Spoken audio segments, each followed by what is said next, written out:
Toda pequena cidade tem a sua pracinha, o seu Lago da Matriz.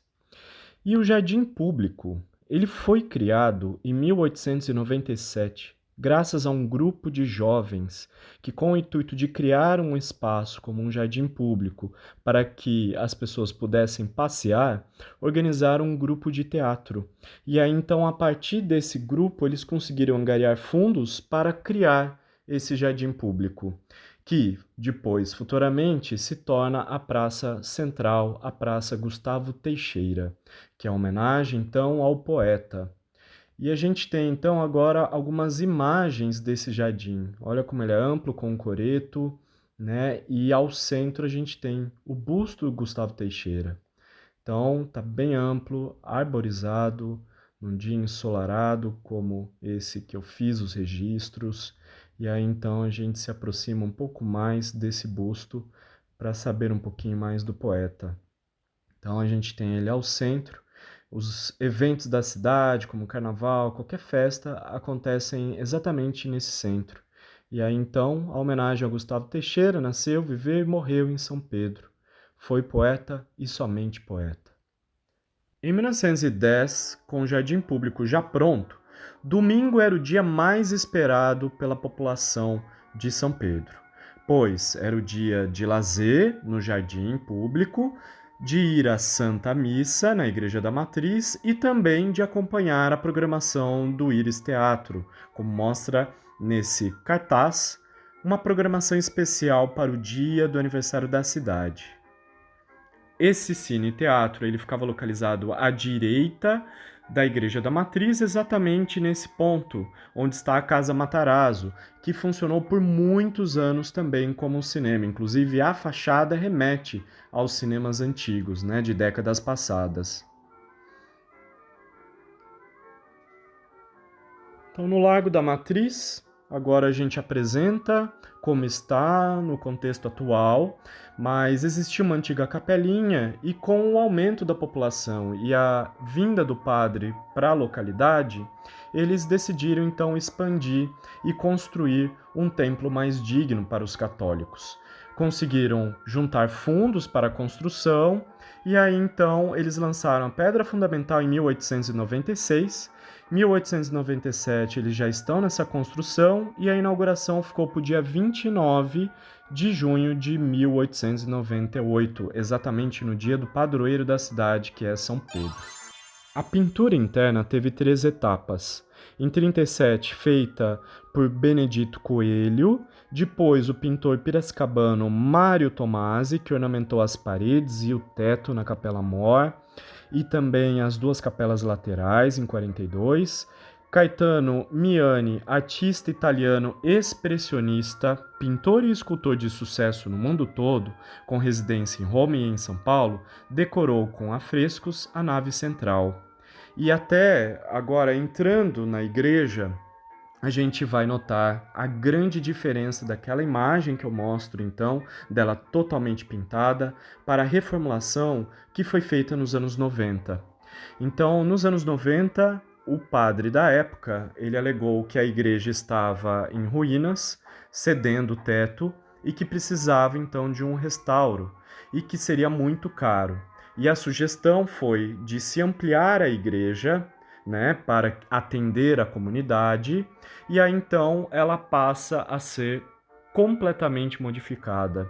Ficou apenas a torre central, a torre da entrada, e de resto ela foi completamente modificada. Infelizmente, a gente só tem então as imagens antigas que mostram como foi essa igreja.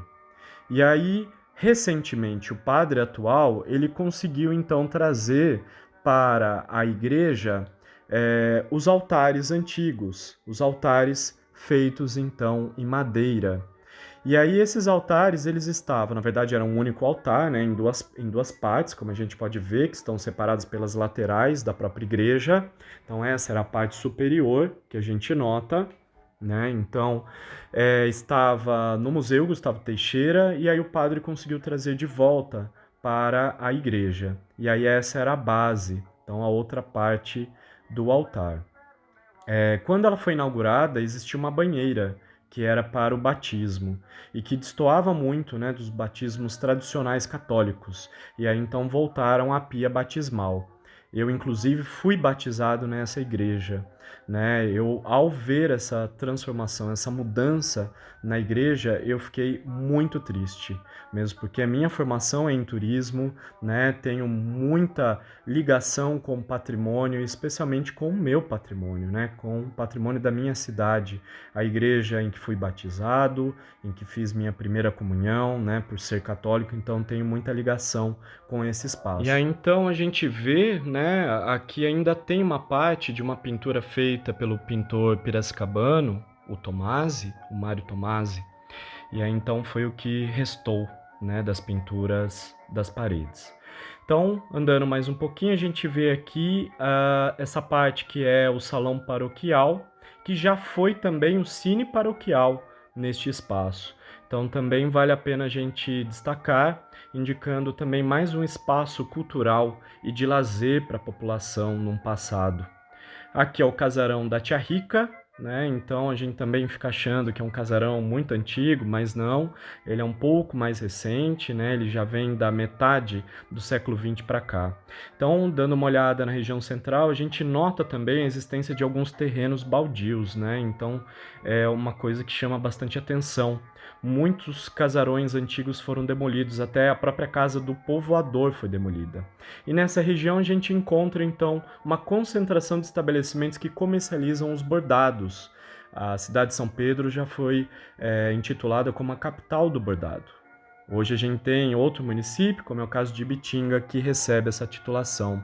Então estamos aqui mostrando a região central. Para quem quiser conhecer, então é só vir aqui para essa região que a gente mostra aqui a Praça Gustavo Teixeira, né, bem no centro da cidade, muito próximo então ao Museu Gustavo Teixeira. Então tem a Igreja da Matriz e o Museu Gustavo Teixeira muito próximo. Então espero que todos tenham interesse e venham conhecer. E aí então aqui nesse mapinha a gente consegue localizar bem os atrativos, né? Então a região central é uma região que a gente tem diversos atrativos próximos, inclusive atrativos que eu já mostrei aqui em vídeos, né? Começando então a cidade de São Pedro, comecei apresentando a biblioteca pública e também o Museu Gustavo Teixeira. Vejam que o ponto vermelhinho ao centro fica a Igreja da Matriz e o segundo vídeo que eu fiz foi Jaracatiá Doce Arte. Então tá tudo muito próximo e aí fica bem fácil de visitar. E a gente finaliza com a nossa referência. Foi o livro organizado pelo Rodrigo Luiz dos Santos e escrito por ele também em parceria com Maria Aparecida Fracasse de Barros e Maria do Carmo Mendes de Andrade Souza.